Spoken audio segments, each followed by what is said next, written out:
The new moon appears dark when it's positioned exactly between the sun and the earth. So I know just until a few years ago when I really got involved in astrology and started really studying the science of it and not just reading a sun horoscope, I didn't understand the new moon. So, and in religious circles, I was taught that the new moon is when you start to see the light and the crescent is beginning to show, and it's not the case. And when we're speaking about astronomy and astrology, a new moon is black. It is the dark moon. So that happens when the moon is closest to the sun. And so if this is the earth, this is the sun, and we have the luminary, the moon, which is rotating around us. When it's out here, this is a full moon because the light of the sun is hitting it, and so it's illuminated. When it's here between the sun and the earth, then it is hidden, so it's backlit. And what we see of the moon then is not reflecting sunlight because we aren't seeing that side of the moon where it's reflecting. So that is the new moon, and it's in a 29.5 day cycle. So every 15th day about, you are seeing a new moon. And every 29.5 days you're seeing a new moon, and then every 15th day you're seeing the full moon.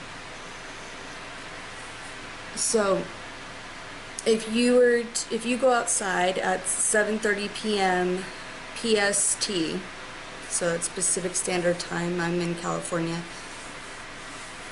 and you face south, the sun will be setting at its new moon stage. So the constellation of Cancer, which is where the new moon will be in, is going to be on your right hand side, and the constellation of Sagittarius will be on your left, and that's the AC/DC axis.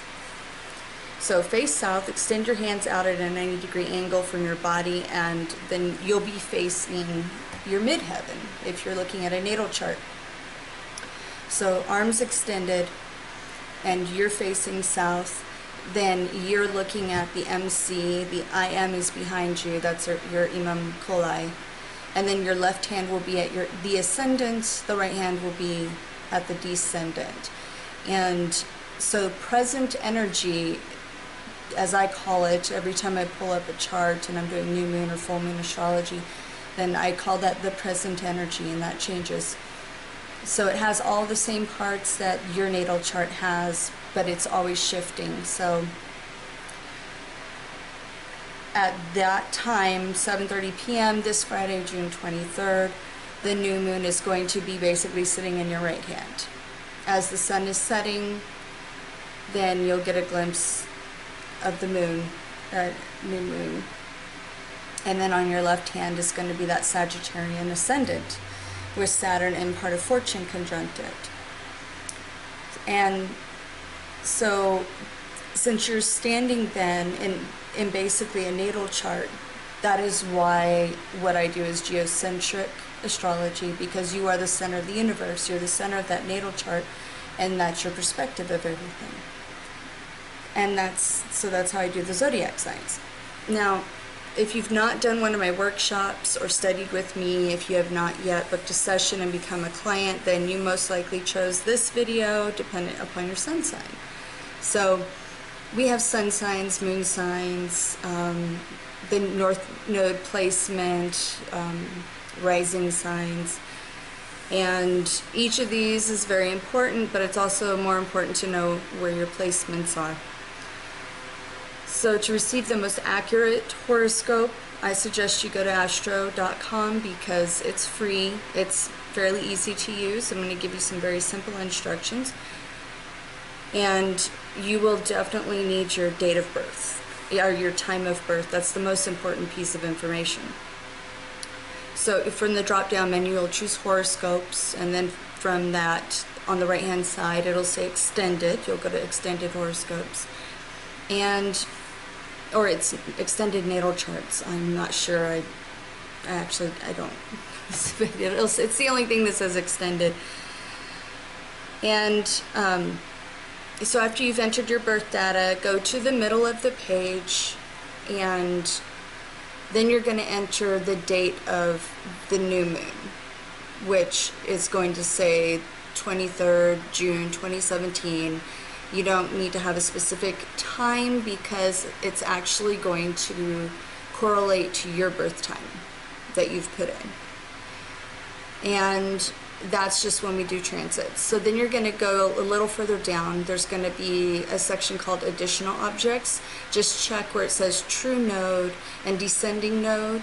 And then just to the right of that, check the box that says major aspects. And then underneath it'll say click here to show the chart. Obviously, click the button. And then once your natal chart is displayed, click the blue button that says with transits, and you're ready to follow along with your video. So now quickly, the sun, and this is what you actually normally would choose. The only reason that you're going to listen to your sun sign is if it sits in the very first house. And they will have numbers close to the center of the natal chart. You're going to have the number of houses, and there are 12 houses. The very first line that you see, just as I described earlier in the video, is the AC/DC axis, and that's the ascendant and descendant. So the line and point on the left-hand side of the perpendicular cross, the left-hand side is your rising sign or ascendant. So you will listen to the video that is in that rising sign, or let's say if like my ascendant is at 25 degrees Leo, I actually listen to the Virgo because the majority of my first house is Virgo. So I suggest that you do the same as well. And so sometimes I listen to my Leo ascendant, or I will listen to my moon sign. Depends on what I'm going through evolution-wise. But for these videos, pick rising or your first house. Usually they match. They should. And if not, then go with whichever has the majority, right? So, okay. Enjoy. Hey, Virgo rising and Virgo-centric people. That's for anybody who is, who identifies because you have your first house in Virgo. So, for instance, myself, I have a Leo rising at 25 degrees, but the majority of that first house is Virgo. So I always read or listen to or write from or cast my own horoscope as an astrologer from the Virgo perspective. So Virgos will be seeing this new moon in their 11th house of large organizations, networks, friends, and sometimes they say that's where the unfulfilled wishes sit. Often this house can represent internet or social media. So depending on what you put your focus on, this is another money house. This can be viewed as like corporate money, social money. You could be drawing up a new job with a nonprofit organization perhaps, or a contract with a large industrial company, or launching a YouTube site. So social media and all things internet will benefit for you this month, as Mercury is also conjunct the new moon here, and Uranus is speaking from your 8th house, which is other people's money. So it's always good when we have conversations between money houses. So Uranus in the 8th house, it could be a sudden inheritance, it could be a sudden tax return. The key here is sudden, sometimes disruptive energy. But this is a good aspect. It's 60 degrees, so that's harmonious. That's a sextile, so we like seeing that. If you have any degrees at 0 or 5 degrees of Cancer, then you will experience this new moon on a very personal level, and you should consider getting a reading. If you would like to book with me, you can do so by clicking the link down below and choose the date and time that you would like to do so. I do Skype and phone readings. If you're busy this month and can't seem to pin down an hour to sit and have the reading done, then you can opt for a 3-month transit report. And those are only $20. You'll follow the same procedure as you would for booking an appointment with me, and that is because I do block that time off so I can prepare the report and be sure to email it to you at the time you've chosen. When you get to the Add Your Info page, there is a section at the bottom of the form that says leave me a message, and that's where I want you to leave me your date of birth, place of birth, and time of birth.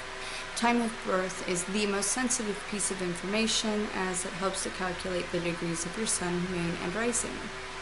If you can't get a hold of your birth certificate, then call your mom or dad, see if they remember, because they were there.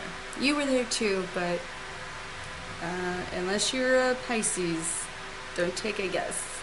If you're adventurous, like a Sag, I guess you can. So, enjoy the rest of your week, Virgos. Bye.